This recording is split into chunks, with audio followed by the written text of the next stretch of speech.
Ito ang ating garlic, onion, ginger, and tomato. Yan, so may yung pot natin. Higyan natin ang mantika. Unahin natin itong sibuyas kasi garlic, onion, tomato, isda, munggo, at tubig.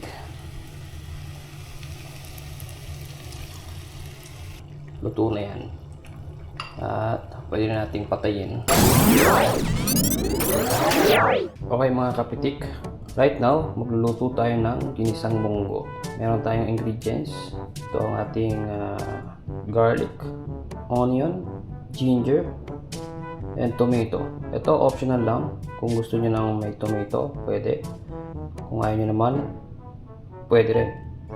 And then ito, dried dilis or tuyo, pwede rin. Yung ating main ingredients, boiled munggo bean or moong. As you can see, meron akong pritong isda dyan, pritong galunggong right now. Okay, initin lang natin itong kaserola natin or pot bago natin igisa lahat ng ito. So gagamitin kong oil dyan, itong ginamit ko kanina sa pagpiprito ng isda kasi sayang. Same time, may lasang isda yan, which is parehas siya nito. Anyway, kahit anong ilagay nyo ingredients sa munggo, pwede naman. Chicken, pork, or hipon, pwede rin. Pwede nyo rin lagyan ng gulay. Yan, so may yung pot natin. Higyan natin ang mantika.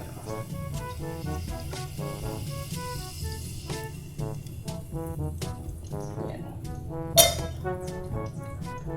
Kaya lang natin umilit ng bahagya yung ating oil.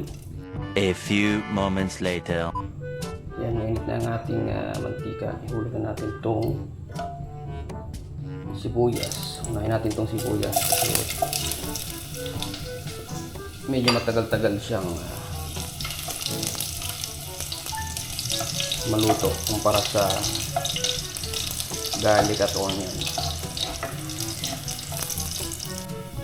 Pagka medyo may aroma na yung ating ginger, pwede natin ihulog itong ating garlic.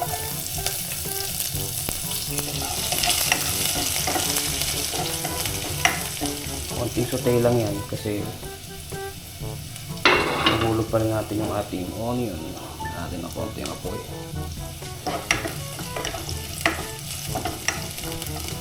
Medyo mapula na. Ito lang ang ating onion.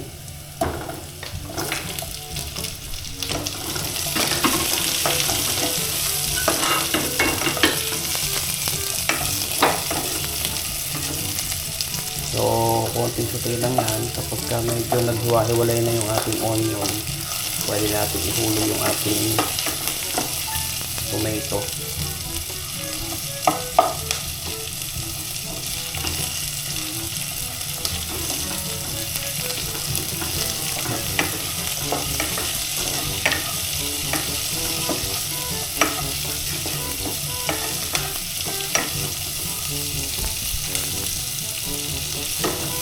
Yan, so medyo naghiwa-hiwalay na yung ating onion.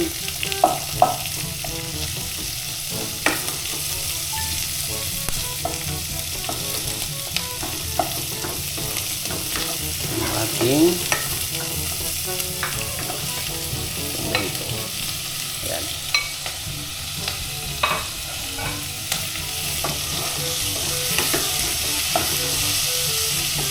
So, habang ginigisa natin yan, pwede natin lagyan ng paminta or black pepper. Antayin nyo lang na sa inyong estimation.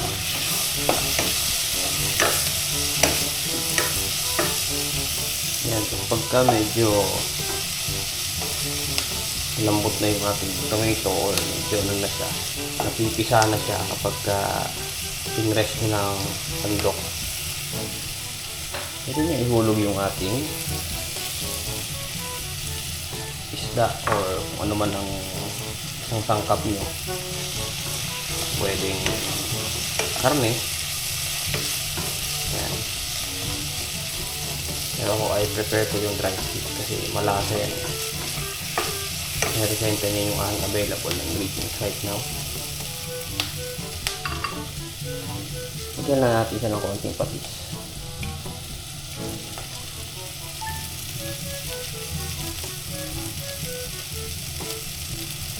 Ito natin yan. Ayun. Yung iba nilalagay dyan asin, pero preferred ko ay patis kasi iba yung aroma.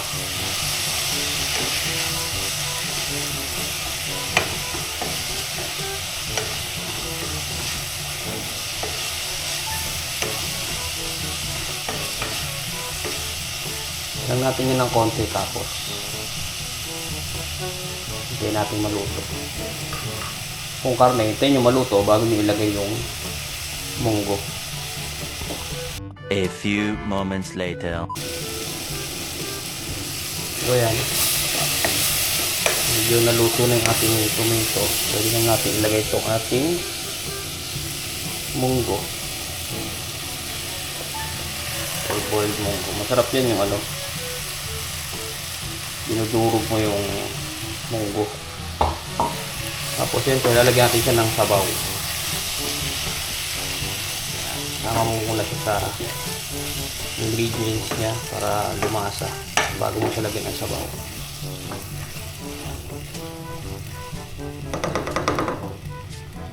Lagyan natin ang tubig.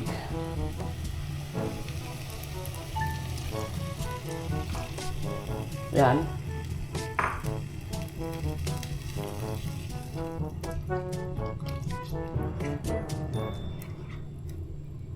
And iyan muna natin siya dyan.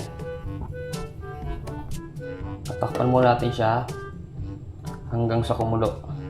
At balikan natin mamaya para tignan at tikman kung meron pa tayong kailangang i-adjust sa kanyang lasa. Saka natin siya lalagyan ng additional na pampalasa.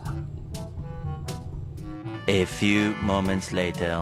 Ayan mga kapitik, nakikita nyo, kumukulo na siya. So, ayan, haluin lang natin.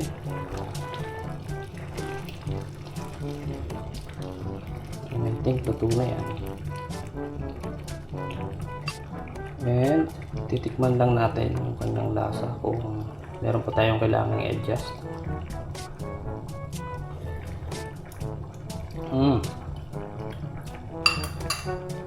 Tingin ko ay okay na sa aking panlasa. So, haluin pa lang natin na isa pa. And I think luto na yan. At pwede na natin patayin para makakain na tayo. Yan, perfect na perfect yan sa pritong isda. Okay?